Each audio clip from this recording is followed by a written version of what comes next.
വഴിവെക്കിൽ ഒരു കുറച്ചു നേരത്തെ വിശ്രമത്തിന് ശേഷം ഞങ്ങൾ വീണ്ടും യാത്ര തുടരുകയാണ്. കേദാർനാഥിലേക്കുള്ള യാത്രയാണ്. ഇനിയും കുറേ ദൂരം കൂടി നമുക്ക് നൈ ടെഹരി ഡാമിന്റെ പരിസരത്തിലൂടെയാണ് യാത്ര ചെയ്യേണ്ടത്. തീർച്ചയായിട്ടും ആ സമയത്ത് നമുക്ക് ആ ടെഹരി ഡാമിന്റെ കൂടുതൽ വിവരങ്ങൾ നമുക്ക് അന്വേഷിക്കാനും അറിയാനും കഴിയും. മനോഹരമായ കാഴ്ചകളും കാണാനും കഴിയും.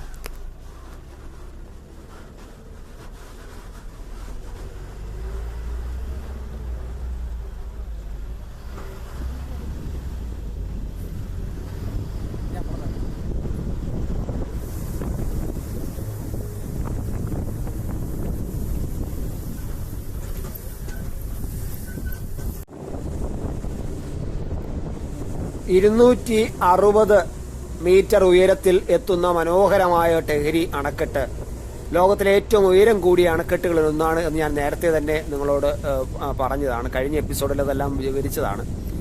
ഇന്ത്യയിലെ ഏറ്റവും ഉയരം കൂടിയ അണക്കെട്ടും ഇത് തന്നെയാണ്. ഒരു എഞ്ചിനീയറിംഗ് അത്ഭുതമായ ടെഹരി അണക്കെട്ട് 1000 മെഗാവാട്ടിൽ കൂടുതൽ ജലവൈദ്യുതിയും നൽകുന്നു എന്ന് മാത്രമല്ല, ഉത്തരാഖണ്ഡിലെ ഒരു ജനപ്രിയ വിനോദസഞ്ചാര കേന്ദ്രം കൂടിയാണ്. വളരെയധികം ആൾക്കാർ ഈ പ്രദേശത്ത് വിനോദസഞ്ചാരത്തിനായി എത്തുന്നു. കാരണം അത്ര മനോഹരമാണ് ആ ടെഹരി ഡാമിന്റെ കാഴ്ച. മണിക്കൂറുകളോളം നമുക്ക് യാത്ര ചെയ്താലും ആ പ്രദേശത്തെ ഇങ്ങനെ ചുറ്റി വരിഞ്ഞ് കാണാൻ കഴിയും. നമ്മളിപ്പോഴും ആ ടെഹരി ഡാമിന്റെ കുറേ ദൃശ്യങ്ങളാണ് കണ്ടുകൊണ്ടിരിക്കുന്നത്. റിസർവോയർ സാധാരണയായി ബോട്ടിംഗ് ഇഷ്ടപ്പെടുന്ന വിനോദസഞ്ചാരികളാൽ നിറഞ്ഞിരിക്കും. ഇത് മാത്രമല്ല, ഇവിടെ ഫ്ലോട്ടിംഗ് റെസ്റ്റോറന്റുകൾ ഈ ഡാമിനകത്തുണ്ട്. അതുപോലെ തന്നെ പിന്നെ എല്ലാ തരത്തിലും വിനോദസഞ്ചാരം, ജല വിനോദത്തിന് പറ്റുന്ന എല്ലാ സംവിധാനങ്ങളും ഉത്തരാഖണ്ഡ് സർക്കാർ ഈ ടെഹരി ഡാമിൽ ഒരുക്കിയിട്ടുണ്ട്. ഒരു സാഹസിക വിനോദസഞ്ചാരത്തിന്റെ ഒരു പ്രധാന കേന്ദ്രമായി ഈ ടെഹരി ഡാം ഇപ്പോഴും നിലനിൽക്കുകയാണ്. അത്ര പ്രസിദ്ധമാണ് ഈ ടെഹരി ഡാമിന്റെ ഏറ്റവും പ്രധാനപ്പെട്ട ഇത്.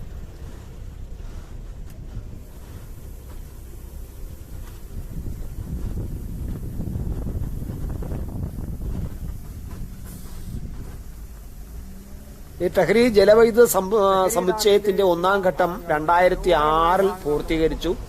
ജലസേചനം, മുനിസിപ്പൽ ജലവിതരണം എന്നിവയ്ക്കായി ഒരു ജലസംഭരണി ഇത് തടഞ്ഞു വയ്ക്കുകയും 1000 മെഗാവാട്ട് ഏകദേശം 1000 മെഗാവാട്ട് എന്ന് പറഞ്ഞാൽ ഒരു 13 ലക്ഷം HP വൈദ്യുതിയാണ് ഇവിടെ ഉത്പാദിപ്പിക്കപ്പെടുന്നത്.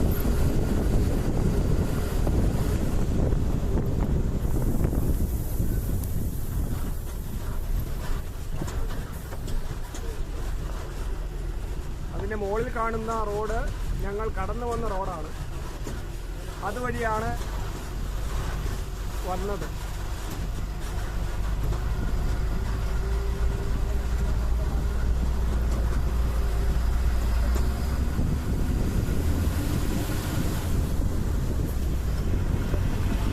അല്ലെ, ഇങ്ങനെയൊക്കെ ആണെങ്കിലും ടെഹരി ഡാമിന്റെ പാരിസ്ഥിതിക പ്രശ്നങ്ങളെ കുറിച്ചൊക്കെ വലിയ പ്രതിഷേധങ്ങളൊക്കെ ഉണ്ടായിട്ടുണ്ട്.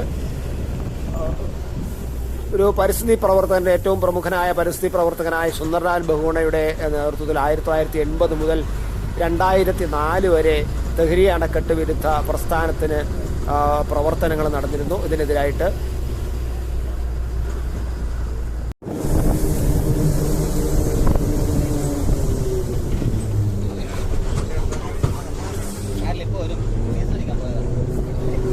കേദാർനാഥിലേക്കുള്ള യാത്രയിലാണ് ഞങ്ങളിപ്പോൾ. ഒന്നിലധികം മലകൾ കയറി ഇറങ്ങി ആ മലകളെ ചുറ്റിക്കറങ്ങി ടെഹരി ഡാമിനെ വലം വച്ച് മൈലുകളോളം നീണ്ടുകിടക്കുന്ന ടെഹരി ഡാമിന്റെ അതിമനോഹരമായ സൗന്ദര്യം ആസ്വദിച്ച് ഹിമാലയത്തിന്റെ ആ വശ്യഭംഗി നുകർന്നുകൊണ്ട് ഞങ്ങൾ യാത്ര തുടരുകയാണ്. ഒരു മല കയറുന്നു, അത് കഴിഞ്ഞിട്ട് ആ മല ഇറങ്ങി മറ്റൊരു മലയിലേക്ക് കയറുന്നു, ആ മല കയറി ഇറങ്ങി അടുത്ത മലയിലേക്ക് കയറുന്നു. അപ്പോഴും നമ്മുടെ കാഴ്ച ഈ ടെഹരി ഡാമിന്റെ ഈ ഓരങ്ങളിലൂടെ നമ്മൾ പൊയ്ക്കൊണ്ടിരിക്കുകയാണ്. 3 മലകൾ കയറുമ്പോഴും ഇതാണ് കാണുന്നത്. ടെഹരി ഡാമിന്റെ വിവിധ ഭാഗങ്ങളിലൂടെ, വിവിധ കോണുകളിലൂടെ, വിവിധ ഓരങ്ങളിലൂടെയാണ് നമ്മൾ പോയിക്കൊണ്ടിരിക്കുന്നത്. അപ്പോൾ അത് തന്നെ ഏറ്റവും മനോഹരമായ കാഴ്ചയാണ്. ടെഹരി ഡാമിന്റെ ആ പഴയ ദൃശ്യം ഞങ്ങൾ മറ്റൊരു മലയിൽ കയറി നോക്കുമ്പോഴും നേരത്തെ കയറിയ മലയിൽ നിന്ന് കണ്ട അതേ ദൃശ്യം അതേ രീതിയിൽ. അതാണ് ഇതിൻ്റെ ഒരു പ്രത്യേകത എന്ന് പറയുന്നത്. നമ്മൾ എങ്ങനെയാണ് എന്ന് നമുക്ക് അതിൻ്റെ ഭൂമിശാസ്ത്രം പെട്ടെന്ന് അങ്ങോട്ട് പിടികിട്ടുന്നില്ല. കാരണം നമ്മൾ നേരത്തെ ഒരു മലയിൽ കയറിയപ്പോഴും ടെഹരി ഡാമിൻ്റെ ഇതേ ദൃശ്യം തന്നെയാണ് എനിക്ക് പകർത്താൻ കഴിഞ്ഞത്. ഇപ്പോഴാ വീണ്ടും മറ്റൊരു മലയിൽ കയറിയപ്പോഴും അതേ രീതിയിലുള്ള ഒരു ദൃശ്യം പകർത്താൻ കഴിയുന്നു. ആ ഭൂമിശാസ്ത്രത്തിൻ്റെ ഒരു വല്ലാത്തൊരു പ്രതിഭാസമാണ്. എന്തായാലും മനോഹരമായ ഒരു ഗ്രാമം, ഈ ടെഹരി ഡാമിൻ്റെ ഓരത്തിലുള്ള ഗ്രാമങ്ങളാണ് നമ്മൾ കാണുന്നത്. ആ ഗ്രാമങ്ങളും വളരെ മനോഹരമാണ്. എന്തായാലും നമ്മൾ കേദാർനാഥിലേക്കുള്ള യാത്രയിലാണ്. അവിടെ നിന്ന് നമ്മൾ പിന്നെ ഗുപ്തകാശിയിലെത്തും. ഗുപ്തകാശിയിലൊന്ന് തങ്ങിയതിന് ശേഷം പിന്നെ കേദാർനാഥിലേക്ക് പോകും. ഇതാണ് യാത്രാ പദ്ധതി. എന്തായാലും ടെഹരി ഡാമിന്റെ വിവിധ ആംഗിളിലുള്ള ദൂരെ കാണുന്ന റോഡുകൾ കണ്ടല്ലോ, ആ ദൂരെ വളരെ ദൂരെ കാണുന്ന റോഡുകൾ കാണാമായിരിക്കാം അല്ലേ? ആ റോഡിലൂടെയാണ് ഞങ്ങൾ കടന്നത്. ആ മാല കടന്നു, അതിലൂടെയാണ് ഞങ്ങൾ കടന്നു വന്നത്. ഇവിടെ ഇടയ്ക്ക് വരുമ്പോൾ ഒരു റോപ്പ് കാർ കണ്ടു. അത്യാവശ്യം നാട്ടുകാർക്ക് അപ്പുറം ഇപ്പുറം പോകാനുള്ള ഒരു റോപ്പ് കാർ കണ്ടു. പക്ഷെ ഇപ്പോൾ അതിന്റെ ദൃശ്യം കാണുന്നില്ല. എന്തായാലും റോപ്പ് കാറും നമ്മുടെ കാഴ്ചയിൽ കണ്ട ഒരു പ്രത്യേക കാഴ്ചയായിരുന്നു. ടെഹരി ഡാം എന്ന് പറയുന്നത് 261 മീറ്റർ ഉയരമുള്ള ഏറ്റവും ഉയരമുള്ള ഒരു ഡാമാണ്. ഉത്തരാഖണ്ഡിലെ വളരെ വിസ്തൃതമായ ഒരു ഡാമാണ് ടെഹരി ഡാം എന്ന് പറയുന്നത്. അതിൻ്റെ ചില ദൃശ്യങ്ങളാണ് നമ്മൾ ഇപ്പോഴും കണ്ടുകൊണ്ടിരിക്കുന്നത്. അതുപോലെ തന്നെ അതിൻ്റെ ഓരത്തുള്ള ഗ്രാമങ്ങൾ, ഈ ഉത്തരാഖണ്ഡിൻ്റെ മടക്കുകളിൽ കൊച്ചു കൊച്ചു ഗ്രാമങ്ങൾ ഉള്ളത് നമ്മൾ കാണുന്നു. അതായത് ആ ഗ്രാമങ്ങൾ വീണ്ടും അടുത്ത നമ്മുടെ സമീപ ദൃശ്യത്തിലേക്ക്, ദൂരെ നമ്മൾ നേരത്തെ കണ്ട ഗ്രാമത്തിൻ്റെ സമീപ ദൃശ്യത്തിലേക്ക് നമ്മൾ വരികയാണ്.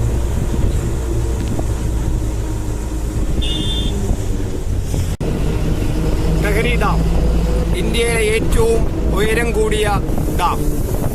261 മീറ്ററാണ് ഇതിന്റെ ഉയരം. ഇതാണ് നമ്മൾ ഡാം കാണുന്നത്. ഉത്തരാഖണ്ഡിലെ ടെഹരി ഡാം ഇന്ത്യയിലെ ഏറ്റവും ഉയർന്ന ഡാമാണ്. 261 മീറ്ററാണ് ഇതിന്റെ ഉയരം. 15,540 മെഗാഹെർട്സ് വാട്ടർ കണ്ടൻസ് ചെയ്യാനുള്ള ശേഷി ഇതിനകത്തുണ്ട്. 1000 മെഗാവാട്ട്സ് മുതൽ 2400 മെഗാവാട്ട്സ് വരെ വൈദ്യുതി ഉൽപ്പാദിപ്പിക്കാനുള്ള ശേഷിയുണ്ട്. 1978 നിർമ്മാണം തുടങ്ങിയത്. 2006 ഇതിന്റെ നിർമ്മാണം പൂർത്തിയാക്കി കമ്മീഷൻ ചെയ്തത്. $2.5 മില്യൺ ആണ് ഇതിന്റെ നിർമ്മാണ ചെലവ്. $2.5 മില്യൺ നിർമ്മാണ ചെലവ്. ഇന്ത്യയിലെ ഏറ്റവും പ്രധാനപ്പെട്ട നടുക്കത ചെറിയ വള്ളങ്ങൾ, കൊച്ചു വീടുകൾ കാണുന്നു. അതവിടെ താമസിക്കുന്നതാണോ അതോ ഡാം പരിപാലിക്കാനോ നമുക്കറിയില്ല. എന്തായാലും അതിന്റെ നടുക്ക് കുറച്ച് ചെറിയ കൊച്ചു കൊച്ചു കൂരകൾ കാണുന്നുണ്ട്. ഡാമിന്റെ നടുക്ക് അത് റെസ്റ്റോറന്റ് ആണെന്ന് പറയുന്നു. നമ്മുടെ കൂടെ ഉള്ള യാത്രക്കാർ പറയുന്നു റെസ്റ്റോറന്റ് ആണെന്ന് പറയുന്നു. അങ്ങനെയാണെങ്കിൽ അതൊരു വലിയൊരു ടൂറിസ്റ്റ് ഡെവലപ്മെന്റ് ഏറ്റവും പ്രധാനപ്പെട്ട ഒരു സംഭവമാണ്. അത് മാത്രമല്ല ഡാമിൽ ഹൗസ് ബോട്ടുകളും, അതൊരു ഹൗസ് ബോട്ടാണോ എന്നറിയില്ല. എന്തായാലും ബോട്ട് സർവീസ് ഉണ്ട്. ഡാമിൽ ഇങ്ങനെ ബോട്ട് സർവീസ് കാണാൻ നമുക്ക് കഴിയുന്നുണ്ട്.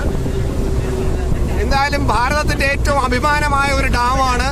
അത് കാണാൻ കഴിഞ്ഞു എന്നുള്ളത് വലിയൊരു ചാരിതാർത്ഥ്യം തന്നെയാണ്.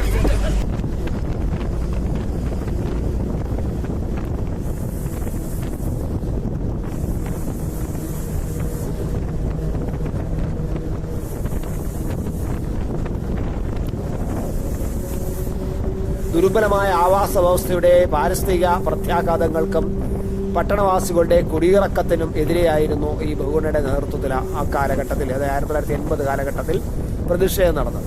എന്തായാലും മനുഷ്യാവകാശ സംബന്ധമായ ആശങ്കകൾക്ക് പുറമെ ഹിമാലയൻ താഴ്വരകളിലെ ദുർബലമായ ആവാസ വ്യവസ്ഥയിൽ ഇത്രയും വലിയൊരു അണക്കെട്ട് സ്ഥാപിക്കുന്നതിന്റെ പാരിസ്ഥിതിക പ്രത്യാഘാതങ്ങളെക്കുറിച്ചുള്ള ആശങ്കകൾക്കും ഈ പദ്ധതി കാരണമായിട്ടുണ്ട്. അതാണ് കൂടുതൽ പ്രതിഷേധങ്ങൾ ഉണ്ടാകാനും കാരണം. അണക്കെട്ടിന്റെ ഭൂമിശാസ്ത്രപരമായ സ്ഥിരതയെക്കുറിച്ച് കൂടുതൽ ആശങ്കകളും അന്നവർ പങ്കുവച്ചിരുന്നു.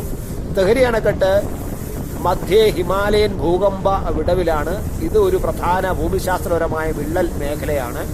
1991 ഒക്ടോബറിൽ 8 തീവ്രത രേഖപ്പെടുത്തിയ ഭൂകമ്പത്തിന്റെ സ്ഥലമായിരുന്നു ഈ പ്രദേശം. അണക്കെട്ടിൽ നിന്നും 53 കിലോമീറ്റർ, ഏകദേശം 33 മൈൽ അകലെയാണ് അതിന്റെ പ്രഭവ കേന്ദ്രം അന്നുണ്ടായത്. 8.4 തീവ്രത രേഖപ്പെടുത്തിയ ഭൂകമ്പത്തെ തുടർന്ന് നേരിടാൻ കഴിയുന്ന തരത്തിലാണ് സമുച്ചയം രൂപകൽപ്പന ചെയ്തിരിക്കുന്നതെന്ന് അണക്കെട്ടിന്റെ വക്താക്കൾ അവകാശപ്പെടുന്നുണ്ട്. അതുകൊണ്ട് തന്നെ ഈ ഭൂകമ്പങ്ങൾക്ക് വന്നാൽ പോലും ഒരു 8.4 തീവ്രത വന്നാൽ പോലും നേരിടാൻ പറ്റുന്ന തരത്തിലാണ് അണക്കെട്ട് നിർമ്മിച്ചിട്ടുള്ളതെന്നാണ് അതിന്റെ നിർമ്മാതാക്കളായ സാങ്കേതിക വിദഗ്ധന്മാർ പറഞ്ഞിരിക്കുന്നത്. എന്നാലും ചില ഭൂകമ്പ ശാസ്ത്രജ്ഞർ പറയുന്നത് 8.5 അല്ലെങ്കിൽ അതിൽ കൂടുതൽ തീവ്രതയുള്ള ഭൂകമ്പങ്ങൾ ഈ പ്രദേശത്ത് ഉണ്ടാവുന്നതാണ്. അത്തരമൊരു ദുരന്തം സംഭവിച്ചാൽ അണക്കെട്ട് പൊട്ടാൻ സാധ്യതയുള്ളതിനാൽ താഴെ ഭാഗത്തുള്ള നിരവധി പട്ടണങ്ങൾ മുങ്ങിപ്പോകും. അവരുടെ ജനസംഖ്യ 500,000 അടുത്താണ് എന്നൊക്കെ പറയുന്നുണ്ട്. എന്തായാലും അത്തരത്തിലുള്ള ചില എതിർ ശബ്ദങ്ങളും ഈ അണക്കെട്ടിനെ കൊണ്ടുണ്ട്. എന്നാൽ അതിനേക്കാൾ ഉപരി നിരവധി സംസ്ഥാനങ്ങളിലേക്ക് ജലം എത്തിക്കാനും കുടിവെള്ളം എത്തിക്കാനും അതുപോലെ വൈദ്യുതി എത്തിക്കാനും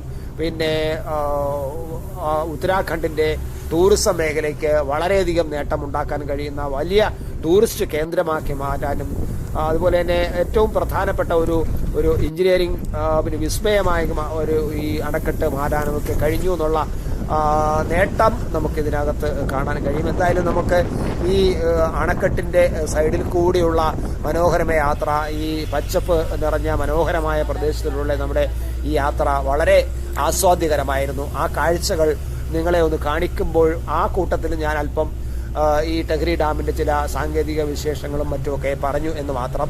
എന്നാൽ നമ്മുടെ പ്രധാന ഉദ്ദേശം ഇതിന്റെ മനോഹാരിത കാണുക എന്ന് തന്നെയാണ്. നമുക്കതൊന്നും കൂടി ആസ്വദിച്ച് തന്നെ യാത്ര തുടരാം.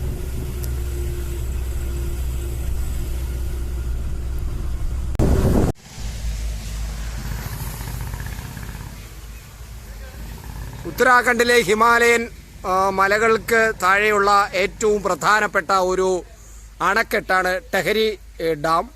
ആ ടെഹരി ഡാമിന്റെ ദൃശ്യങ്ങളാണ് നമ്മൾ കാണുന്നത്. അമ്പരചുംബികളായ ഹിമാലയൻ മലകൾ, ആ മലകൾക്ക് താഴെ.